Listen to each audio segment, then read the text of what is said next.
13 Grammy Awards, a Grammy Legend Award, a Grammy Lifetime Achievement Award, 6 Brit Awards, 5 Billboard Music Awards, and 24 American Music Awards.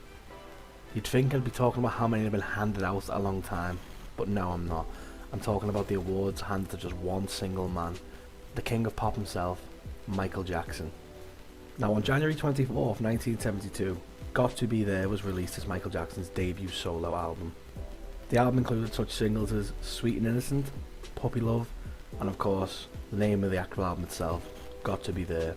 The album sold a total of 2.1 million copies worldwide, and peaked at number 14 on the US pop album chart, and then number 3 on the US R&B album chart when it was released.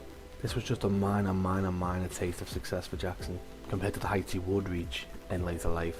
So just 10 years after releasing his first ever solo album, Michael Jackson released an album which would take not just America, but the world by storm.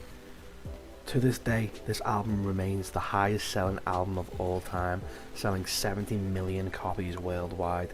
It's a certified 34x platinum and was described as a song that actually drove a new cultural force and dissolved racial barriers in America. Of course, this isn't a song.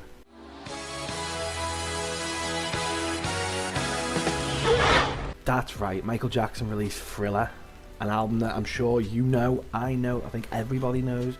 You know, this is Thriller. You've got the music video, you've got the amazing beat, that horror ambience that I'm sure every single Halloween your mum gets out the Thriller CD, pops it in the CD player, closes it over and plays it, because I know my mum certainly does.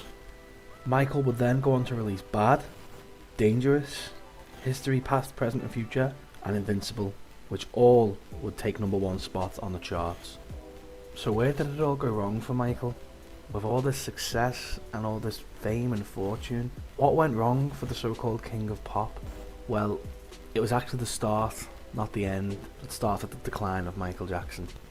Michael spent a lot of his early life under control of his father, a very controlling father.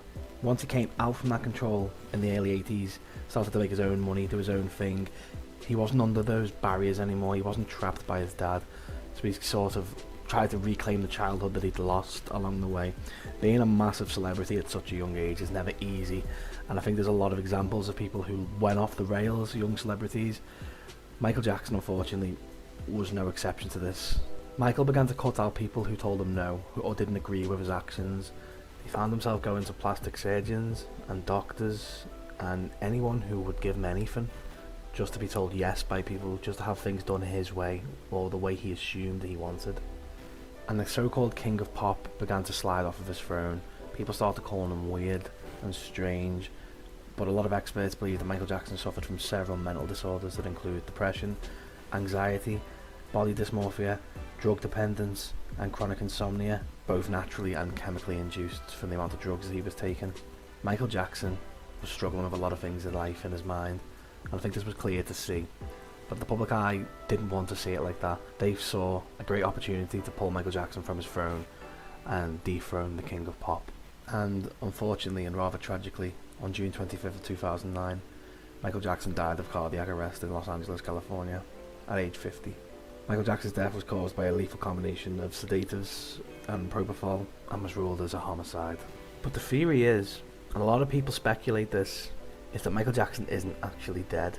That Michael Jackson is still alive, and the pressure of life and the music industry was too much for him, and he decided that he had to leave, he had to go. And I'm going to just quick fire off some facts for you now, for why Michael Jackson could still potentially be alive. Some confusing things somewhere along the line where you think, hang on a minute, why is that the way it is? Why, that kind of thing. So let me just read some of these out for you. His death certificate wasn't signed by anyone at UCLA and doesn't state his legal name, Michael Joe Jackson. The official time of death wasn't released by anyone other than his family, not by the UCLA. Michael didn't die in a fire and wasn't horribly disfigured, but yet had a closed casket funeral, even though his family had spent thousands and thousands on getting a specially made outfit to be buried in. Somebody somewhere destroyed all surveillance tapes and all surveillance records at Michael Jackson's rented mansion. The amount of propofol found in Michael Jackson's body was apparently too high, and the only way that amount could be put into a body before it dying would be if it was already dead. There were unexplained bruises on the corpse and the appearance of a terminal cancer patient in hospice. One of the assistants said he didn't recognise the body as Michael's. In the 911 call, Alvarez stated a gentleman isn't breathing during the entire call. Not a single mention of Michael Jackson at all, even though you'd think that would help them. Michael's own mother, Catherine, stated in an interview that she never actually saw his corpse. During an interview, his brother Jermaine said that he had taken Michael to the airport on the day that he was supposedly to have died. He quickly corrected himself and said he took Michael to the hospital, except that Michael Jackson was taken to the hospital in an ambulance. If you call Forest Lawn right now the company that supposedly held Michael Jackson's body, they'll claim that they never had Michael Jackson's body there. Records of all the flights on that day show the private aeroplane, destination unknown, flying out of LA, which was heavily guarded and was closed for about 2 hours during that day. If you look up Michael Jackson in the Forest Lawn Memorial Park database, no record of him. The mausoleum is said to be empty and unnamed to this day. In fact, during the day of the funeral, there were no employees on the site. The entire Jackson family rented it just for themselves. Now, I'm not going to lie, some of those things are quite weird and quite confusing and quite compelling, to be honest. But what do I think? Do I think Michael Jackson's dead? To be honest, I'm not one to buy into a lot of conspiracies and theories, but this one is a bit weird. I think that, I sort of believe that he might still be alive, with all those things just being said. And there's a lot more here that I haven't read, because I'm just thinking, I don't know, I kind of just, there's something about them that I don't really agree with, like talking about the body and talking about certain things that happened during his life. But the things I just read, after seeing it all, I'm thinking to myself, that is really strange. That's a bit of a weird one. Why would there be a heavily guarded flight the day of his death going to an unknown? No one can know where it's going. No one, not even his family. If you look at all the records, not a single person actually saw Michael Jackson's body post-death. Not a single person got to see Michael Jackson's corpse. I know that they say there's a picture of it online, but apparently there's like parts of it missing. Certain things on his body don't match to when he was actually alive. If you look at pictures of him, there's just the picture of the body. There's actually nothing that matches up. So, do I think Michael Jackson is still alive? Yes. Yeah, I do. I actually do.